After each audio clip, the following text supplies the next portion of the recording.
कलयुग का आगमन कैसे हुआ, इसकी जिज्ञासा अक्सर लोगों के मन में होती है। तो आइए जानते हैं इस वीडियो के माध्यम से कि आखिर किस ऋषि के श्राप से कलयुग का आगमन हुआ और यह कब तक चलेगा। जानने के लिए वीडियो में अंत तक जरूर बने रहें। कलयुग को लेकर शास्त्र पुराणों में कई कथाओं का जिक्र किया गया है।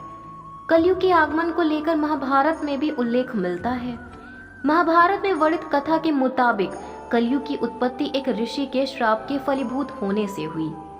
कलयुग को लेकर अक्सर लोगों के मन में यह प्रश्न बार बार उठता है कि आखिर इसकी शुरुआत कैसे हुई, कलयुग कब तक चलेगा और यह कितने वर्षों का है।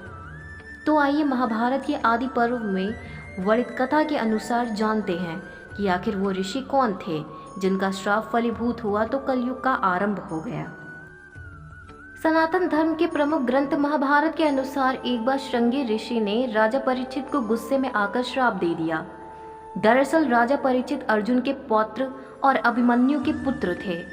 शास्त्रों में राजा परीक्षित के बारे में ऐसा वर्णन मिलता है कि वे एक न्यायप्रिय राजा थे और उनके शासन काल में प्रजा अपना जीवन सुखपूर्वक व्यतीत करती थी। कहते हैं कि एक बार वे शिकार करने जंगल में गए, जहां उन्होंने शमीक ऋषि को ध्यान करते देखा। ऋषि शमीक ध्यान की अवस्था में बिल्कुल मौन थे। ध्यान और मौन की वजह से ऋषि ने राजा परीक्षित से बात नहीं की, जिसके बाद उन्हें क्रोध आ गया। राजा परीक्षित ने क्रोधवश ऋषि के गले में मरा हुआ सांप डाल दिया। जब इस घटना की जानकारी ऋषि शमीक के पुत्र श्रृंगी को हुई तो उन्होंने राजा परीक्षित को श्राप दे दिया। श्रृंगी ऋषि ने राजा परीक्षित को श्राप देते हुए कहा कि 7 दिनों के अंदर उनकी मृत्यु तक्षक नाग के डसने से होगी। समय आने पर श्रृंगी ऋषि का श्राप फलीभूत हुआ और तक्षक नाग ने राजा परीक्षित को डस लिया, जिसके बाद उनकी मृत्यु हो गई। परिणाम स्वरूप कलयुग का आगमन हुआ। कलयुग के आगमन का यह प्रसंग महाभारत के आदि पर्व में मिलता है।